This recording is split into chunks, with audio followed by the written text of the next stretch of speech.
Capítulo 11. A vitória do amor. 1000 anos depois, Cristo volta à terra acompanhado pelos salvos e por uma comitiva de anjos. Ordena aos ímpios mortos que ressuscitem para receber a condenação. Estes surgem como um grande exército, incontável como a areia da praia, e trazendo sobre si os traços da doença e da morte. Que contraste com os salvos! Todos os olhares se voltam para contemplar a glória do Filho de Deus. A uma só voz, as multidões dos ímpios exclamam: Bendito é o que vem em nome do Senhor. Não é o amor que inspira essa declaração, é o peso da verdade que faz surgir involuntariamente essas palavras em seus lábios. Os ímpios saem da sepultura exatamente como eram quando desceram a ela, com a mesma inimizade contra Cristo e com a mesma atitude de rebelião. Não terão outra oportunidade para corrigir os defeitos da vida. Disse o profeta: Naquele dia, os seus pés estarão sobre o Monte das Oliveiras, e o monte se dividirá ao meio. Descendo do céu, a nova Jerusalém repousa sobre o lugar preparado, e Cristo, com seu povo e os anjos, entram na cidade santa. Satanás toma a decisão de não se render no grande conflito. Reunirá sob sua bandeira os perdidos. Rejeitando a Cristo, aceitaram o governo do líder rebelde e estão prontos para receber suas ordens. Porém, fiel à sua astúcia original, ele não se apresenta como Satanás. Pretende ser o príncipe que é o legítimo dono do mundo e cuja herança foi dele extorquida ilegalmente. Apresenta a si mesmo como um salvador, garantindo a seus súditos iludidos que foi o seu poder que os tirou da sepultura. Torna forte aquele que é fraco e a todos inspira com seu espírito e energia, propondo-se a conduzi-los para tomar posse da cidade de Deus. Aponta para os incontáveis milhões que foram ressuscitados dentre os mortos e declara que, como seu líder, é capaz de retomar seu trono e reino. Naquela vasta multidão, há muitos que pertenceram ao povo de grande longevidade que existiu antes do dilúvio, pessoas de grande altura e gigantesco intelecto. Indivíduos cujas maravilhosas obras de arte levaram o mundo a idolatrá-los, mas cuja crueldade e invenções más fizeram com que Deus os eliminasse da terra. Há reis e generais que jamais perderam uma batalha. Na morte não experimentaram mudança alguma. Ao saírem da sepultura, são movidos pelo mesmo desejo de vencer que os governava quando morreram. O ataque final contra Deus. Satanás consulta esses homens poderosos. Eles declaram que o exército dentro da cidade é pequeno em comparação com o seu, podendo ser vencido. Hábeis inventores constroem instrumentos de guerra. Chefes militares organizam em companhias e batalhões as multidões que possuem habilidade para a batalha. Finalmente é dada a ordem de avançar, e o incontável exército se põe em movimento. Exército tal como as forças combinadas de todas as épocas jamais poderiam igualar. Satanás assume a liderança. Reis e guerreiros estão em seu exército.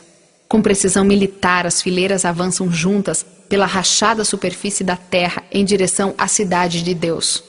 Por ordem de Jesus, são fechadas as portas da Nova Jerusalém e os exércitos de Satanás se preparam para atacar. Então Cristo aparece diante de seus inimigos. Muito acima da cidade, sobre uma base de ouro polido, está um trono. Sobre este, assenta-se o Filho de Deus, e ao redor estão os súditos de seu reino. A glória do Pai Eterno envolve seu Filho. O resplendor de sua presença se estende para além das portas, cobrindo toda a terra com seu esplendor. Mais próximos do trono estão aqueles que uma vez foram dedicados na causa de Satanás, mas que, arrancados como tições do fogo, seguiram seu Salvador com intensa devoção. Em seguida, estão aqueles que aperfeiçoaram o caráter em meio de falsidade e incredulidade, que honraram a lei de Deus quando o mundo a considerava anulada, e os milhões de todas as épocas que se tornaram mártires pela sua fé. E além está a grande multidão que ninguém podia contar, de todas as nações, tribos, povos e línguas, com vestes brancas e segurando palmas. Terminou a sua luta. Foi ganha a vitória. O ramo de palmas é um símbolo de seu triunfo, e as vestes brancas são um emblema da pureza de Cristo que agora possuem. Em toda aquela multidão, ninguém atribui a salvação a si mesmo como se a tivessem alcançado por sua própria bondade. Nada dizem sobre aquilo que sofreram. A nota fundamental de todo o cântico é: a salvação pertence ao nosso Deus e ao Cordeiro. Pronunciada a sentença contra os rebeldes. Na presença dos habitantes reunidos da terra e do céu, é realizada a coroação do Filho de Deus. E agora, investido de majestade e poder supremos, o Rei dos Reis pronuncia a sentença sobre os rebeldes que desobedeceram sua lei e oprimiram seu povo. Depois, vi um grande trono branco e aquele que nele estava sentado. A terra e o céu fugiram da sua presença, e não se encontrou lugar para eles. Vi também os mortos, grandes e pequenos, em pé diante do trono, e livros foram abertos. Outro livro foi aberto, o livro da vida. Os mortos foram julgados de acordo com o que tinham feito, segundo o que estava registrado nos livros. Quando o olhar de Jesus contempla os ímpios, eles se conscientizam de todo o pecado que cometeram. Veem onde seus pés se desviaram do caminho da santidade.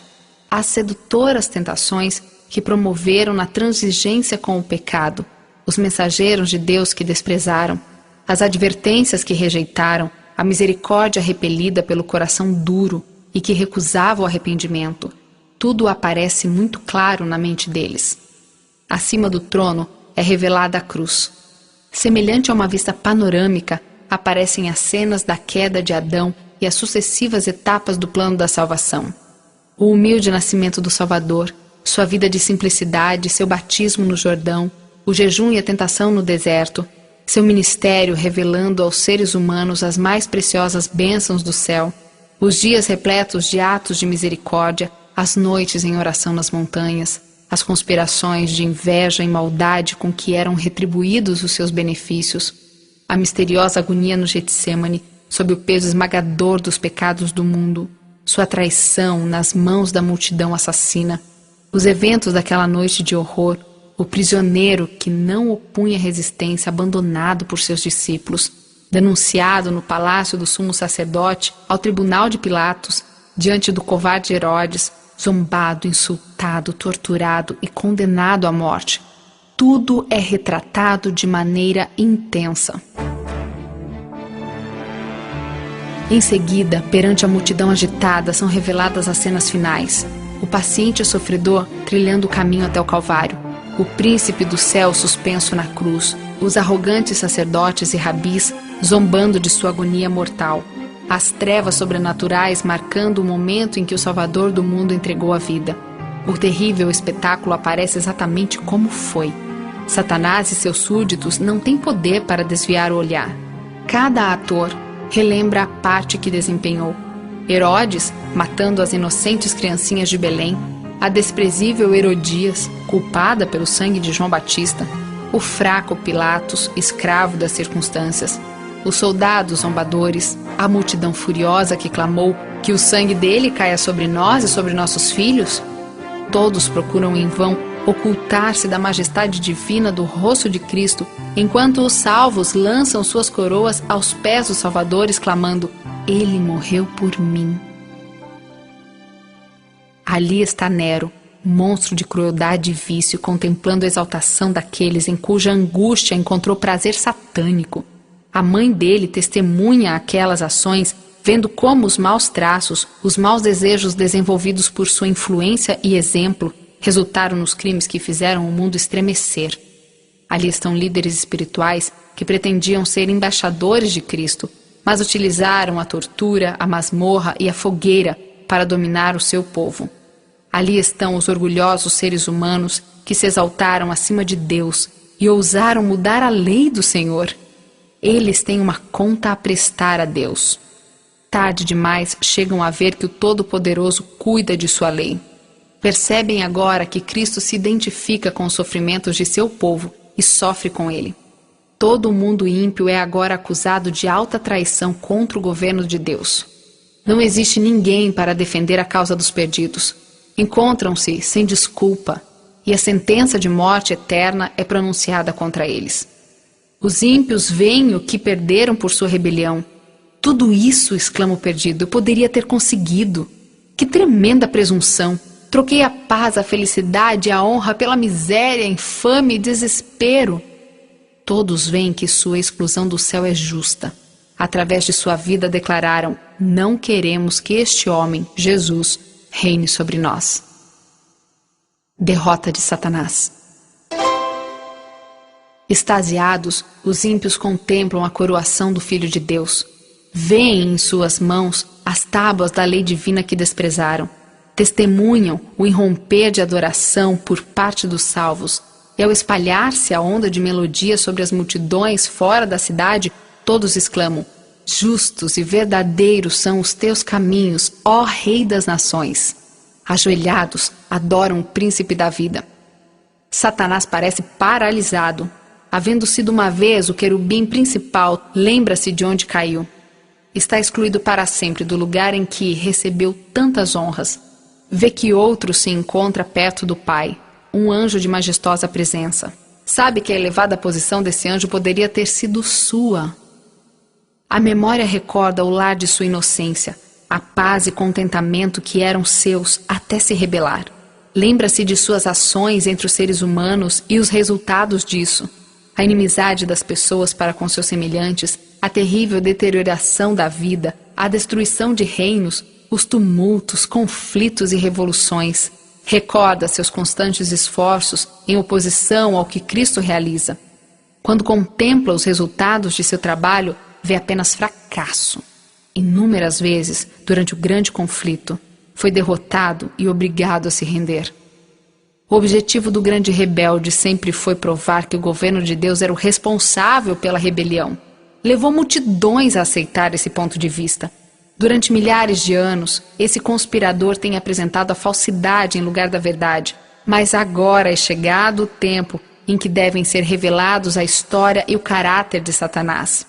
Em seu último e grande esforço para ocupar o trono de Cristo, destruir seu povo e tomar posse da cidade de Deus, o enganador é completamente desmascarado.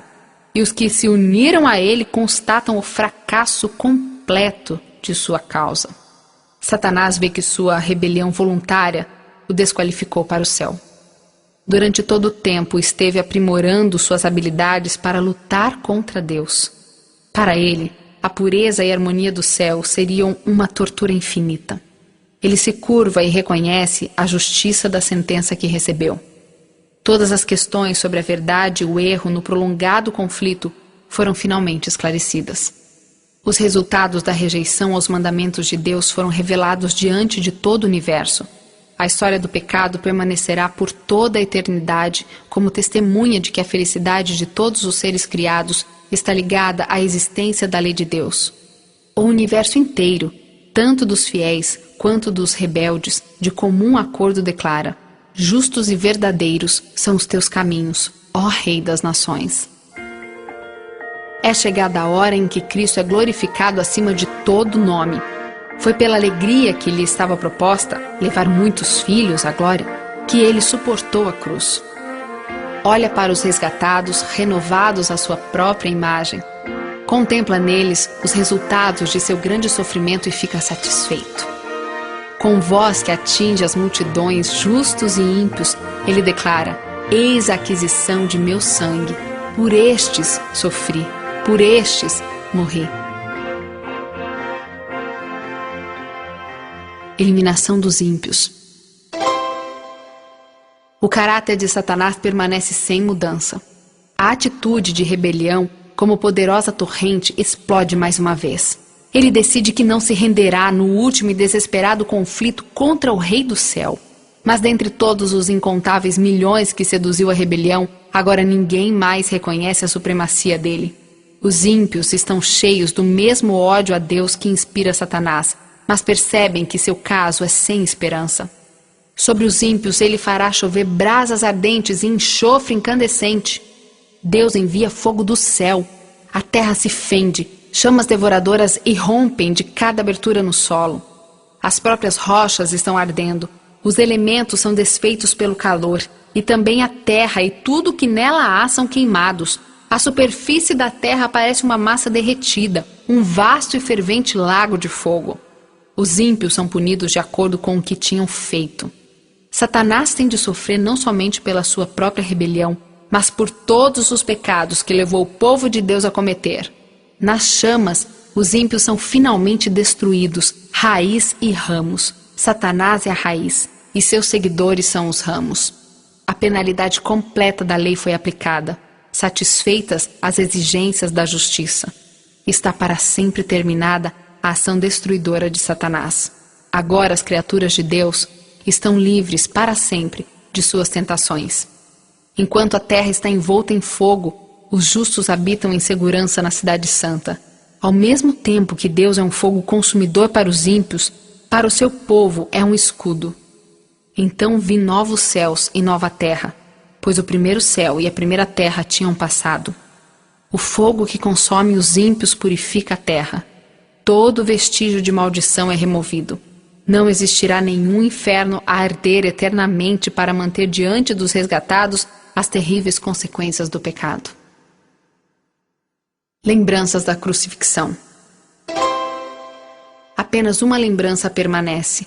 Nosso Salvador levará para sempre as marcas de sua crucifixão, os únicos vestígios da ação cruel do pecado.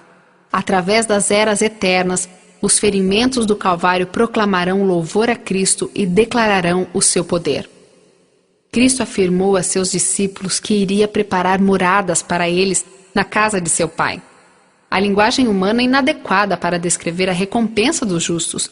Apenas os que a contemplarem poderão conhecê-la. Nenhuma mente finita pode compreender a glória do paraíso de Deus. Na Bíblia, a herança dos salvos é chamada de pátria ou país. Ali, o pastor celestial conduz seu rebanho às fontes de águas vivas. Existem correntes de águas sempre a fluir, claras como cristal, e ao lado delas, árvores ondulantes projetam sua sombra sobre os caminhos preparados para os resgatados pelo Senhor. Ali, extensas planícies tornam-se colinas de beleza e as montanhas de Deus erguem seus elevados cumes. Nessas pacíficas planícies, ao lado daquelas correntes vivas, o povo de Deus, durante tanto tempo peregrino e viajante, encontrará um lar. Construirão casas e nelas habitarão. Plantarão vinhas e comerão do seu fruto. Já não construirão casas para outros ocuparem, nem plantarão para outros comerem. Os meus escolhidos esbanjarão o fruto do seu trabalho. O deserto e a terra ressequida se regozijarão. O ermo exultará e florescerá como a tulipa. O lobo viverá com o cordeiro. O leopardo se deitará com o bode. E uma criança os guiará. Ninguém fará nenhum mal, nem destruirá coisa alguma em todo o meu santo monte. A dor não pode existir no céu. Lá não mais haverá lágrimas nem cortejos fúnebres. Não haverá mais morte, nem tristeza, nem choro, nem dor, pois a antiga ordem já passou. Nenhum morador de Sião dirá, estou doente, e os pecados dos que ali habitam serão perdoados. Ali está a nova Jerusalém, a metrópole da nova terra glorificada. O seu brilho era como o de uma joia muito preciosa, como jaspe, clara como cristal. As nações andarão em sua luz e os reis da terra lhe trarão a sua glória. Agora o tabernáculo de Deus está com os homens, com os quais ele viverá. Eles serão os seus povos. O próprio Deus estará com eles e será o seu Deus. Na cidade de Deus não haverá mais noite, não haverá cansaço. Sentiremos sempre o frescor da manhã e isso nunca terá fim. A luz do sol será substituída por um brilho que não é ofuscante e, contudo, ultrapassa incomparavelmente o fulgor de nosso sol ao meio-dia. Os salvos andam na glória de um dia perpétuo. Não vi templo algum na cidade, pois o Senhor Deus Todo-Poderoso e o Cordeiro são o seu templo. O povo de Deus tem o privilégio de manter aberta a comunhão com o Pai e o Filho. Contemplamos agora a imagem do Criador como que refletida num espelho, mas naquele momento veremos a Deus face a face, e nada vai impedir esse contato direto. O triunfo do amor de Deus. Ali na nova terra, o amor e a simpatia que o próprio Deus plantou no coração encontrarão mais verdadeiro e suave exercício. O relacionamento puro com os seres santos e com os fiéis de todas as épocas, os sagrados laços que reúnem toda a família nos céus e na terra, Tudo isso contribui para a felicidade dos salvos. Ali, com alegria que jamais se cansará, mentes imortais contemplarão as maravilhas do poder criador, os mistérios do amor que salva. Todas as habilidades serão desenvolvidas, todas as capacidades serão ampliadas. Adquirir conhecimento não esgotará as energias. Os mais grandiosos empreendimentos poderão ser executados, alcançadas as mais elevadas aspirações, realizadas as mais altas ambições, e surgirão ainda novas alturas a atingir, novas maravilhas a admirar, novas verdades a compreender, novos objetivos a despertar as habilidades da mente e do corpo. Todos os tesouros do universo estarão abertos aos resgatados por Deus. Livres da mortalidade, levantarão voo incansável para os planetas distantes. Os filhos da Terra têm acesso à alegria e sabedoria dos seres que nunca pecaram e compartilham da sabedoria adquirida durante séculos e séculos. Com visão clara, olham para a glória da criação. Sóis, estrelas e sistemas planetários, todos na sua indicada ordem, circulando ao redor do trono da divindade. À medida que passam os anos da eternidade, surgirão mais e mais gloriosas revelações de Deus e de Cristo. Quanto mais os seres humanos aprendem sobre Deus, mais admiram seu caráter. À medida que Jesus abre diante deles as belezas da salvação e suas maravilhosas realizações no grande conflito contra Satanás, o coração dos salvos vibra com devoção e milhões de vozes se unem para expandir o poderoso coro de louvor. Depois ouvi todas as criaturas existentes no céu, na terra, debaixo da terra e no mar, e tudo que neles há, que diziam: àquele que está sentado no trono e ao Cordeiro sejam o louvor, a honra, a glória e o poder para todo sempre. O grande conflito terminou. Pecado e pecadores não mais existem. O universo inteiro está purificado. Uma única pulsação de harmonia e alegria vibra por toda a vasta criação. Daquele que tudo criou emanam vida, luz e felicidade por todos os domínios do espaço infinito. Desde o minúsculo átomo até o maior dos mundos, todas as coisas, animadas e inanimadas, em sua serena beleza e perfeita alegria, declaram que Deus é amor.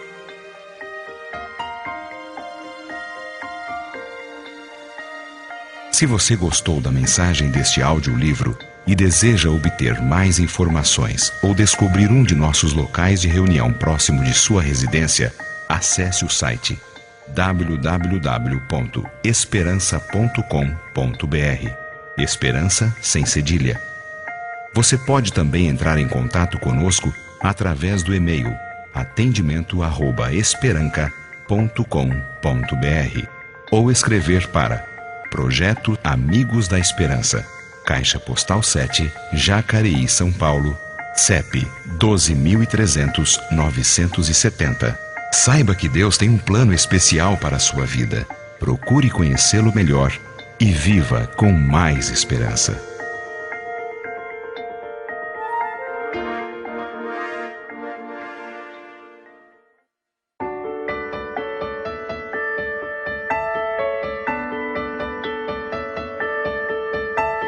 Você ouviu o audiolivro A Grande Esperança, de Ellen White.